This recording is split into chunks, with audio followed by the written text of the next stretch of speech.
The Motorola Moto G is an astonishing bargain, combining a good set of specs for a rock-bottom price.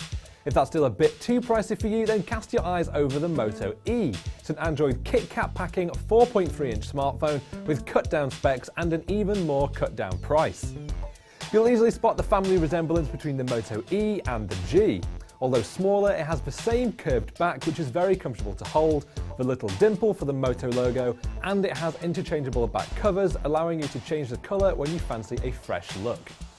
It looks and feels like a slightly less luxurious phone than the Moto G, but it does at least have a toughened Gorilla Glass 3 display, and the internals have been given a water-resistant coating.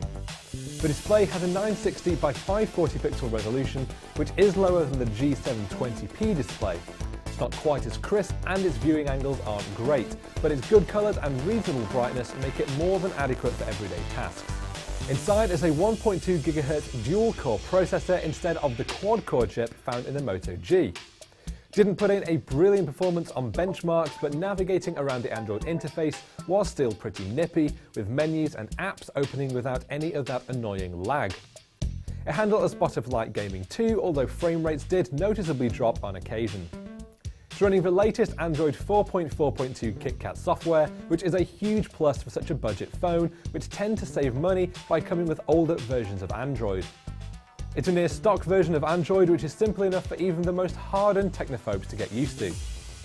On the back is a 5-megapixel camera, which I found generally unimpressive thanks to its low quality and fixed focus lens. The Moto E is really not a phone for photography fans.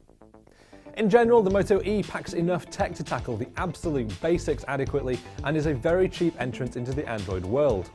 Its price, however, isn't much lower than the Moto G, which has a better camera, more powerful processor, improved screen and longer battery life. Unless you're shopping on a very tight budget, the Moto G is still the best value phone around. I'm Andrew Hoyle for CNET, and this is the Motorola Moto E.